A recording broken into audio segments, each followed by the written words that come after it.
ಇವತ್ತಿನ ವಿಡಿಯೋದಾಗ ನಾನು ನಿಮ್ಗೆ ತಿಳಿಸ್ಕೊಡ್ತೀನಿ ರೀ ಎಂಟ್ರೋಮ್ಯಾಕ್ಸ್ ಸಸ್ಪೆನ್ಷನ್ ಬಗ್ಗೆ. ಇದಕ್ಕೆ ಬ್ಯಾಸಿಲಸ್ ಕ್ಲೌಸಿ ಸ್ಪೋರ್ ಸಸ್ಪೆನ್ಷನ್ ಅಂತಾನು ಕರಿಬಹುದು.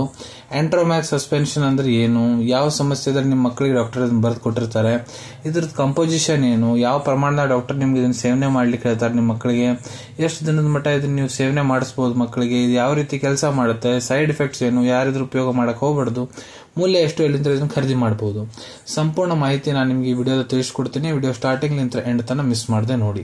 ನಮಸ್ಕಾರ ಸ್ನೇಹಿತರೆ, ನೀವು ನೋಡ್ತಾ ಇದ್ರೆ YouTube channel Venkatesh H Pujar. ನಾನು ಡಾಕ್ಟರ್ ವೆಂಕಟೇಶ್ ಎಚ್ ಪೂಜಾರ್. ಬನ್ನಿ ಇವತ್ತಿನ ಚರ್ಚೆನ ಶುರು ಮಾಡೋಣ. ಎಂಟ್ರೋಮ್ಯಾಕ್ಸ್ ಸಸ್ಪೆನ್ಷನ್ ನೋಡ್ರಿ, ಇದು ಒಂದು ಅಲೋಪತಿಕ್ ಮೆಡಿಸಿನ್. ಇದ್ರ ಉಪಯೋಗ ಎಲ್ಲಿ ಮಾಡ್ತಾರಪ್ಪ ಅಂದ್ರೆ ನಿಮ್ಮ ಮಕ್ಕಳಿಗೆ ಗ್ಯಾಸ್ಟ್ರೋ ಇಂಟೆಸ್ಟೈನಲ್ ಪ್ರಾಬ್ಲಮ್ಸ್ ಅಂದ್ರೆ ಕರಳು ಒಳಗಡೆ ಏನರ ಸಮಸ್ಯೆ ಆಗ್ಯಾವ ಅಂದ್ರೆ, ಉದಾಹರಣೆಗೆ ಇನ್ಫೆಕ್ಟಿವ್ ಡಯರಿಯಾ ಅಂದ್ರೆ ಮಕ್ಕಳಿಗೆ ಇನ್ಫೆಕ್ಷನ್ ಸಂಬಂಧ ಭೇದಿ ಹತ್ತೈತೆ ಅಂದ್ರೆ, ಹೊಟ್ಟಾಗ ಬಹಳ ಜಾಸ್ತಿ ಗ್ಯಾಸ್ ಆಗೋದು, ಹೊಟ್ಟೆ ನಿಬಾರ್ ಆಗೋದು, ಮತ್ತೆ ಇರ್ರೆಗ್ಯುಲರ್ ಬೋವೆಲ್ ಮೂವ್ಮೆಂಟ್ಸ್ ಅದಾವ ಅಂದ್ರೆ ಕರಳು ಪ್ರಾಪರ್ ತರೀಕೆಯಲ್ಲಿ ಕೆಲಸ ಮಾಡ್ತಾ ಇಲ್ಲ, ಅವ್ರು ಸಂಡಾಸ್ ಪದೇ ಹೊಂಟಾರ, ಇಲ್ಲ ಅವ್ರಿಗೆ ಮಲಬದ್ಧತೆ ಆಗೈತಿ, ಬಹಳ ದಿನಕ್ಕೆ ಒಮ್ಮೆ ಸಂಡಾಸ್ ಕುಂತಾರ, ಆ ರೀತಿ ಏನಾರ ಸಮಸ್ಯೆ ಆಗ್ಬೋದು. ಇಲ್ಲ ಡಾಕ್ಟರ್ ನಿಮ್ಮ ಮಕ್ಕಳಿಗೆ ಏನಾದರೂ ಆಂಟಿಬಯೋಟಿಕ್ಸ್ ಬರೆದು ಕೊಟ್ಟಾರಂದ್ರೆ ಆ ಆಂಟಿಬಯೋಟಿಕ್ಸ್ ಸಂಬಂಧ ನಿಮ್ಮ ಮಕ್ಕಳಿಗೆ ಏನಾರ ಭೇದಿ ಹತ್ತೈತೆ ಅಂದ್ರೆ ಅದನ್ನು ಕೂಡ ಕಡಿಮೆ ಮಾಡ್ಲಿಕ್ಕೆ ಡಾಕ್ಟರ್ ಬರೆದು ಕೊಟ್ಟಿರ್ತಾರೆ. ಈಗ ಇದ್ರೊಳಗೆ ಮೇನ್ ಕಂಟೆಂಟ್ ಇರ್ತೈತೆ, ಅದನ್ನ ನಾನು ನಿಮ್ಗೆ ತಿಳಿಸ್ಕೊಡ್ತೀನಿ. ಪ್ರತಿ 5 ml ಓರಲ್ ಸಸ್ಪೆನ್ಷನ್ ಎಂಟ್ರೋಮ್ಯಾಕ್ಸ್ ಏನಿದೆ ಇದ್ರೊಳಗಡೆ 2 billion ಸ್ಪೋರ್ಸ್ ಇರ್ತೈತ್ರಿ, ಮತ್ತು ಪ್ಯೂರಿಫೈಡ್ ವಾಟರ್ ಇರ್ತೈತ್ರಿ. ಇದು ಕ್ಲಾಸ್ ಆಫ್ ಮೆಡಿಸಿನ್ಸ್ ಎದಕ್ಕೆ ಬಿಲಾಂಗ್ ಆಗುತ್ತೆ ಅಂದ್ರೆ ಅದಕ್ಕೆ ಪ್ರೋಬಯೋಟಿಕ್ಸ್ ಅಂತ ಕರೀತಾರ್ರಿ. ಈಗ ನಾನು ನಿಮ್ಗೆ ಇದ್ರ ಡೋಸೇಜ್ ಬಗ್ಗೆ ಹೇಳ್ಕೊಡ್ತೀನಿ. ಇಲ್ಲಿ ನೋಡ್ರಿ, ನಿಮ್ಮ ಮಕ್ಕಳು ವಯಸ್ಸು 1 ತಿಂಗಳಲ್ಲಿಂದ 2 ವರ್ಷದ ಮತ್ತ ನಿಮ್ಮ ಪಾಪು ವಯಸ್ಸು ಐತಂದ್ರೆ ಕೆಲವೊಂದಿಷ್ಟು ಕಂಡೀಷನ್ ಡಾಕ್ಟರ್ ಇದನ್ನ 2.5 ml ಬೆಳಿಗ್ಗೆ, 2.5 ml ರಾತ್ರಿ ಅಂದ್ರೆ ದಿನಕ್ಕೆ 2 ಹೊತ್ತು ಹಾಕಕ್ಕೆ ಹೇಳಿರ್ತಾರ. ಕೆಲವೊಂದಿಷ್ಟು ಕಂಡೀಷನ್ 2.5 ml 3 ಹೊತ್ತು ಅಂದ್ರೆ 2.5 ml ಬೆಳಿಗ್ಗೆ, 2.5 ml ಮಧ್ಯಾಹ್ನ, 2.5 ml ರಾತ್ರಿ. ಸ್ವಲ್ಪ ಏನಾರ ಮಕ್ಕಳಿಗೆ ಫೀಡಿಂಗ್ ಕೊಟ್ಟಾದ್ಮೇಲೆ ಹಾಕ್ಲಿಕ್ಕೆ ಹೇಳಿರ್ತಾರ್ರಿ.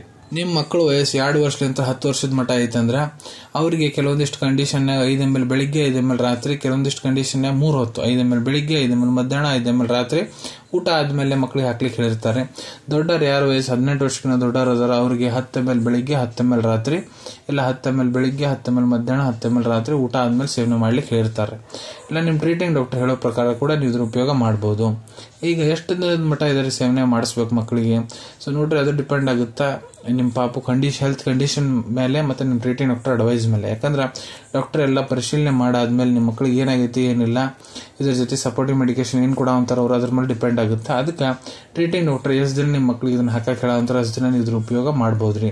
3 ದಿನ ಆಗಿರ್ಬೋದು, 5 ದಿನ ಆಗಿರ್ಬೋದು, ಇಲ್ಲ ಇದಕ್ಕೆ ಜಾಸ್ತಿ ಹೇಳಕೊಂತಾರಂದ್ರೆ ಅಷ್ಟು ದಿನ ಕೂಡ ನೀವು ಇದ್ರ ಹಾಕ್ಬೋದ್ರಿ. ಈಗ ಈ ಮೆಡಿಸಿನ್ ಯಾವ ರೀತಿ ಕೆಲಸ ಮಾಡುತ್ತಾ ನಾನು ನಿಮ್ಗೆ ಹೇಳ್ದಂಗೆ ಇದು ಯಾವ ಕ್ಲಾಸ್ ಆಫ್ ಮೆಡಿಸಿನ್ಸ್ ಬಿಲಾಂಗ್ ಆಗುತ್ತೆ ಅಂದ್ರೆ ಪ್ರೋಬಯೋಟಿಕ್ಸ್ ಅಂದ್ರೆ ಇದು ಒಂದು ರೀತಿಯಾದ ಗುಡ್ ಬ್ಯಾಕ್ಟೀರಿಯಾ ರೀ. ಇದೇನು ಮಾಡ್ತಾರೆ, ನಿಮ್ಮ ಕರಳು ಏನಿರ್ತೈತೆ ನೋಡ್ರಿ ಅಲ್ಲಿಂದ ಬ್ಯಾಡ್ ಬ್ಯಾಕ್ಟೀರಿಯಾಸ್ ಏನಿರ್ತೋ ಅದನ್ನೆಲ್ಲರನ್ನ ಹೊರಗೆ ಹಾಕಿಬಿಡ್ತೈತೆ. ಅದ್ರ ಸಂಬಂಧ ನಿಮ್ಮ ಗಟ್ ವರ್ಕಿಂಗ್ ಕಂಡೀಷನ್ ಇರ್ತೈತೆ ನೋಡ್ರಿ, ಅದು ಕರೆಕ್ಟ್ ಆಗಿಬಿಡ್ತೈತೆ, ಮತ್ತು ಅಲ್ಲಿ ಒಳಗಿನ ಎಲ್ಲ ಲಕ್ಷಣ ಗುಣ ಆಗಿಬಿಡ್ತೈತೆ ರೀ. ಇದರಲ್ಲಿ ಏನಾದರೂ ಸೈಡ್ ಎಫೆಕ್ಟ್ ಆಗುತ್ತಾ, ಸೊ ನೋಡ್ರಿ 90% ಕೇಸಸ್ನಾಗ ಯಾವುದೇ ರೀತಿ ಸೈಡ್ ಎಫೆಕ್ಟ್ ಆಗಂಗಿಲ್ಲ. ಆ 10% ಕೇಸಸ್ನಾಗ ನಿಮ್ಮ ಮಕ್ಕಳಿಗೆ ಕೈಯಾಗ, ಕಾಲಾಗ ಬಾವು ಆಗ್ಬೋದ್ರಿ, ಸ್ವೆಲ್ಲಿಂಗ್ ಬರ್ಬೋದು, ಇಲ್ಲ ಅವ್ರಿಗೆ ತ್ವಚದ ಮೇಲೆ ಅಲರ್ಜಿ ಕ್ರೈಸಿಸ್ ಆಗ್ಬೋದು. ಆ ರೀತಿ ನಿಮ್ಗೆ ಏನಾರ ಸಮಸ್ಯೆ ಆಗೈತೆ ಅಂದ್ರೆ ನಿಮ್ಮ ಟ್ರೀಟಿಂಗ್ ಡಾಕ್ಟರ್ಗೆ ಕನ್ಸಲ್ಟ್ ಮಾಡ್ಕೊಳ್ಳಿ. ಯಾರು ಇದನ್ನ ತೊಗೊಳಕ್ ಹೋಗ್ಬಾರ್ದು. ಇದ್ರೊಳಗೆ ಮೇನ್ ಕಂಟೆಂಟ್ ಏನಿದೆ ಅದರಲ್ಲಿ ನಿಮ್ಮ ಮಕ್ಕಳಿಗೆ ಏನಾರ ಮೊದಲು ಅಲರ್ಜಿಕ್ ರಿಯಾಕ್ಷನ್ ಆಗೈತೆ ಅಂದ್ರೆ ಮತ್ತೆ ಇದನ್ನ ಮಕ್ಕಳಿಗೆ ಹಾಕಕ್ ಹೋಗ್ಬೇಡ್ರಿ. ಇದ್ರ ಮೂಲ್ಯದ ಬಗ್ಗೆ ಹೇಳ್ಬೇಕಂದ್ರೆ ಇದು ನಿಮ್ಗೆ 46 ರೂಪಾಯಿದಾಗ 5 ml ಸಸ್ಪೆನ್ಷನ್ ಬರ್ತೈತ್ರಿ. 5 ml ಒಂದು ಟ್ಯೂಬ್ ಸಿಗ್ತೈತಿ ಎಂಟ್ರೋಮ್ಯಾಕ್ಸ್ ಸಸ್ಪೆನ್ಷನ್ ಅದ್ದು. ಈಗ ಇದ್ರ ಅವೈಲೇಬಿಲಿಟಿ ಬಗ್ಗೆ ಹೇಳ್ಬೇಕಂದ್ರೆ ನಿಮ್ಮ ಕಡೆ ನಿಮ್ಮ ಡಾಕ್ಟರ್ ಬರ್ದು ಕೊಟ್ಟಂತಹ ಚೀಟಿ ಇತ್ತಂದ್ರೆ ಇದನ್ನ ನೀವು ನಿಮ್ಮ ಹತ್ರ ಇರೋ ಮೆಡಿಕಲ್ ಸ್ಟೋರ್, ಜನರಲ್ ಫಾರ್ಮಸಿ, ಇಲ್ಲ ಆನ್ಲೈನ್ ಫಾರ್ಮಸಿ ಆ್ಯಪ್ ಮುಖಾಂತರ ಬಹಳ ಸುಲಭ ರೀತಿಯಿಂದ ಖರೀದಿ ಮಾಡ್ಕೋಬಹುದು ಅನ್ಕೊಂತೀನಿ. ವಿಡಿಯೋದಾಗ ನಾ ಏನು ಮಾಹಿತಿ ನಿಮ್ಮ ಎಲ್ಲರ ಜೊತೆಗೆ ಶೇರ್ ಮಾಡಿದೀನಿ ಎಲ್ಲ ನಿಮ್ಗೆ ಬಹಳ ಒಳ್ಳೆ ರೀತಿಯಿಂದ ಅರ್ಥ ಆಗಿರಬೇಕು. ಮುಂದೆ ಕೂಡ ಇದೇ ರೀತಿ ಮೆಡಿಸಿನ್ ರಿವ್ಯೂಸ್ ನೋಡ್ಬೇಕಾ ಚಾನಲ್ ಅನ್ನು ತಪ್ಪದೇ ಸಬ್ಸ್ಕ್ರೈಬ್ ಮಾಡ್ಕೊಳ್ಳಿ. ಅಲ್ಲಿ ತಳಗಡೆ ಸಬ್ಸ್ಕ್ರೈಬ್ ಬಟನ್ ಕಾಣುವಂತೈತೆ ನೋಡ್ರಿ, ಅದನ್ನ ಒತ್ತಿ ಬಿಡ್ರಿ. ಅದನ್ನ ಒತ್ತಿಗೆ ನಮ್ಮ ಮುಂದೆ ಹಾಕೋ ಎಲ್ಲ ವಿಡಿಯೋ ನಿಮ್ಗೆ ಬೇಗ ತಲುಪ್ತಾವು. ಈ ವಿಡಿಯೋ ನಿಮ್ಗೆ ಇಷ್ಟ ಆಗಿದೆ ಲೈಕ್ ಬಟನ್ ನ ಪ್ರೆಸ್ ಮಾಡಿ, ಮತ್ತು ಈ ವಿಡಿಯೋ ಆದಷ್ಟು ನಿಮ್ಮ ಸ್ನೇಹಿತರ ಜೊತೆಗೆ ಶೇರ್ ಮಾಡಿ. ಇಲ್ಲ ಯಾರಿಗೆ ಈ ವಿಡಿಯೋ ಅವಶ್ಯಕತೆ ಇರುತ್ತೆ ನೋಡ್ರಿ ಅವ್ರ ಜೊತೆ ನೀವು ಶೇರ್ ಮಾಡಬಹುದು. ವಿಡಿಯೋ ನೋಡಾದ್ಮೇಲೆ ಕೂಡ ನಿಮ್ಮ ಮನಸ್ಸಿನಾಗ ಏನಾದ್ರು ಡೌಟ್ ಇದ್ರೆ ಕಮೆಂಟ್ ಸೆಕ್ಷನ್ ಅಲ್ಲಿ ಕಮೆಂಟ್ ಮಾಡಿ, ನಾ ಅದಕ್ಕೆ ಉತ್ತರ ಕೊಡ್ಲಿಕ್ಕೆ ಪ್ರಯತ್ನ ಮಾಡ್ತೀನಿ. ನಾ ಪ್ರತಿ ವಿಡಿಯೋದಲ್ಲೂ ತಿಳಿಸ್ಕೊಟ್ಟಂಗ ಯಾವುದು ಮೆಡಿಸಿನ್ಸ್ ಡಾಕ್ಟರ್ ಕನ್ಸಲ್ಟೇಷನ್ ಇಲ್ಲಾರ್ದ ತೊಗೊಳಕ್ ಹೋಗ್ಬೇಡ್ರಿ. ಮೆಡಿಸಿನ್ಸ್ ಯಾವಾಗ ಡಾಕ್ಟರ್ ಸೂಪರ್ವಿಷನ್ನಾಗ ತಗೋಬೇಕು. ಈ ವಿಡಿಯೋ ಇನ್ಫಾರ್ಮೇಶನ್ಗೋಸ್ಕರ ಮಾಡಿದ್ದೀನಿ. ಸಿಗೋಣ ತಮ್ಮೆಲ್ಲರಿಗೂ ಮತ್ತೊಂದು ವಿಡಿಯೋದಾಗ ಒಂದು ಹೊಸ ವಿಷಯ ಜೊತೆಗೆ. Till then take care. ಧನ್ಯವಾದಗಳು.